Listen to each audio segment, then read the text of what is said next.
Assalamualaikum warahmatullahi wabarakatuh, sahabat sekalian. Kita menampilkan wajah kali ini karena membahas di luar yang hari-hari dibahas, yaitu soal politik. Kita kali ini membahas majalah Hidayatullah, yang ini merupakan majalah yang sudah beberapa dekade aktif ya, dan sampai saat ini masih bertahan. Ya, kita dukung bersama, mudah-mudahan majalah ini masih tetap bisa menemani kehidupan kita dalam sehari-hari, bisa dibaca seperti ini ya, artinya dalam edisi cetak.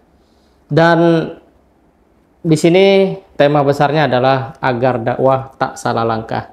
Ini tentu saja berkaitan dengan realitas umat Islam yang cenderung untuk kemudian selalu ya berhadapan dengan berbagai macam godaan, kemudian tentu saja tantangan yang membutuhkan komitmen dan konsistensi. Kemudian di dalamnya juga ada program kurban dari BMH, Bukti Nyata Kebaikan. Ya, yang mau berkurban untuk tahun ini bisa lewat BMH. Kurbannya itu akan masuk ke pelosok pedalaman, kemudian ke kepulauan sampai di perbatasan, bahkan ke luar negeri seperti ke Rohingya, kemudian Palestina, Afrika. Kalau tahun lalu Afrika itu meliputi Somaliland, Tanzania, dan Uganda termasuk Mesir. Nah, tahun ini kalau semakin banyak kita mendukung program kurban ini, maka bisa jadi akan diperluas seperti itu. Nah, sahabat sekalian, kita lihat bahwa dakwah itu punya orientasi, dan salah satu orientasi dakwah itu adalah bagaimana kita warabbaka fakabbir. Jadi dakwah itu bukan tentang gagahnya diri kita, tetapi tentang bagaimana kita sadar bahwa Allah itu maha besar, seperti yang terkandung dalam surat Al-Mudaththir tadi, warabbaka fakabbir. Dan kalau kita lihat di dalam buku Patah Tak Tumbuh, Hilang Tak Berganti, karya sahabat saya Hadi Nur Ramadan, ya, M. Nasir waktu itu mengatakan bahwa kekuatan seorang dai itu adalah pada kemampuannya memberikan hujah yang menghidupkan akal sehat para mad'u, sehingga masyarakat menjadi semakin cerdas. Dalam pengertian yang lain, ketika kita fokus pada orientasi dakwah warabbaka fakabbir, maka kita akan mencerdaskan umat manusia dari berbagai hal yang membuat mereka terkendala, tersendat, terhambat untuk menjadi umatan yang, kalau bahasa Quran, umatan wasaton, kemudian khairukum atau khairu umat, dan seterusnya.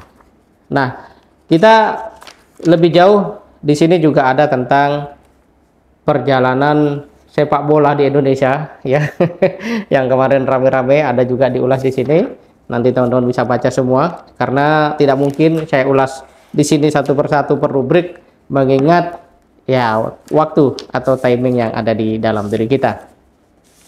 Kemudian ada juga di sini sejarah tentang Baitul Mal, ya menurut para ulama, bukan Baitul Mal Hidayatullah, tapi Baitul Mal dalam sejarah. Dan bagi yang suka kopi, nah, ada ulasan tentang kopi, ilmu, dan ulama. Wah, ternyata kopi ini minumannya para ulama, dan yang menemukan kopi itu ulama. Nah, sayang sekali belum banyak ya literasi ataupun tema dari tulisan-tulisan yang mengangkat itu semua.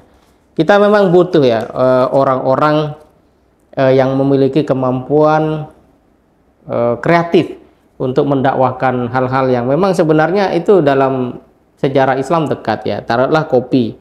Ini ada ungkapan besarnya bahwa Syekh Abu Bakar melihat buah kopi amat banyak namun tidak ada yang menyentuhnya. Nah, ini kan seakan-akan, atau mungkin memang seperti itu dulu, memang kopi itu gak ada orang tahu kecuali ketika ulama itu menemukan. Ia pun memakannya. Setelah itu ia merasakan mudah untuk berkonsentrasi, tidak mudah mengantuk, serta tubuhnya lebih aktif dalam ibadah. Woi, keren ya. Ini kopi. Lebih aktif dalam ibadah. Nah, sekarang kalau kita dengar kata kopi atau kita ngopi, biasanya untuk apa? Ya, harusnya juga dalam rangka meningkatkan ibadah kita kepada Allah Subhanahu wa taala. Ini juga lebih keren lagi, ada majelis ilmu di kedai kopi dan seterusnya. Wah, pokoknya makin banyak yang membuat kita semakin apa ya, terbuka gitu ya tentang banyak hal. Salah satunya di sini adalah soal kopi.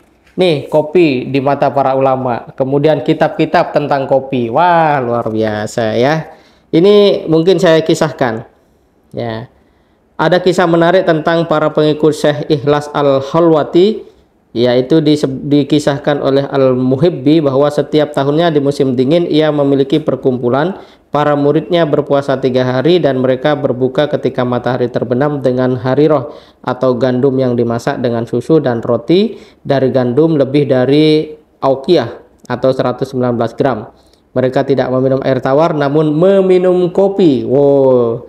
Dan mereka melanjutkan ibadah dan zikir di malam hari dan siang hari. Wow, keren. Jadi kalau ngopi jangan lupa sholat ya. Kalau ngopi lanjutkan dengan zikir dan baca Quran dan seterusnya. Kemudian terus lagi. Nah, ini ada kisah dai. Ini junior saya sekarang menjadi dai tangguh BMH di Teluk Bintuni. Ya, tadi dia laporan sedang berada di distrik Babo di Teluk Bintuni, Papua Barat. Ya, dia sedang bersama Ketua MUI Teluk Bintuni dan dia sendiri adalah bendahara MUI ya Teluk Bintuni. Nah, sahabat kalian, saya juga ikut mengisi di sini ya. Ini ada kemarin permintaan dari redaksi, jadi saya tulis tentang agar anak mengenal keluarga besar. Nah, ini adalah tulisan saya bahwa anak memang harus dikenalkan dengan siapa saja orang-orang yang termasuk dalam keluarga besar. Biar istilahnya tidak mati obor. Dan ada tentu saja tulisan yang lebih keren lagi dari Ustadz Fauzil Adim yang berjudul tentang urutan mendidik adab. Nah, ini adalah tulisan ketiga. Banyak sekali ya, kalau saya bahas satu persatu panjang, tapi prinsipnya bahwa upaya kita untuk menjadi diri atau pribadi yang cerdas, karena memang perintah pertama itu Iqra, harus kita upayakan. Kedua, membaca majalah ini juga akan sangat nikmat ya, terasa keren kalau bisa bareng dengan istri kita, anak-anak kita.